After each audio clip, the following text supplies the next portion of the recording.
বাঙালির সকালের খাবারই হলো লুচি তরকারি, কি তাই না?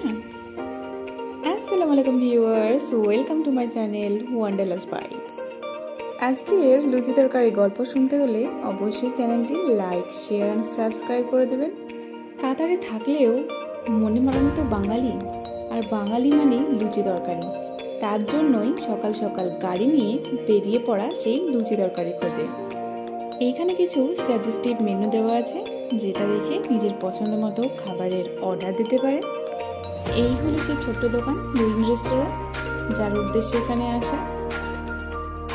চলুন তবে দেরি না করে ভিতরে ঢুকে দেখা যাক আর কি আছে। সামনেই সাজানো ফ্রুটস দেখে বোঝা যাচ্ছে এখানে ফ্রুটস জুসও পাওয়া যায়।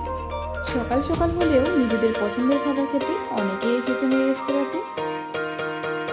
কাস্টমার সার্ভিসও এনারা খুব ভালোই প্রোভাইড করে থাকেন এখানে। খাবার শুরুতেই এনারা একটা জিরা পানি দিয়ে থাকেন, আর তারপর লুচি তরকারি সার্ভ করে থাকেন। দেখতে পাচ্ছেন লুচিগুলোর সাইজ কত বড় বড়।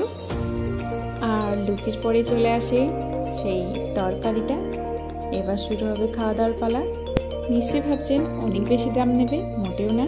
মাত্র 5 রিয়ালের মধ্যে আপনারা পেয়ে যাচ্ছেন এই গরম গরম লুচি তরকারি, আর এই ধোসাটাও 5 রিয়ালের মধ্যে।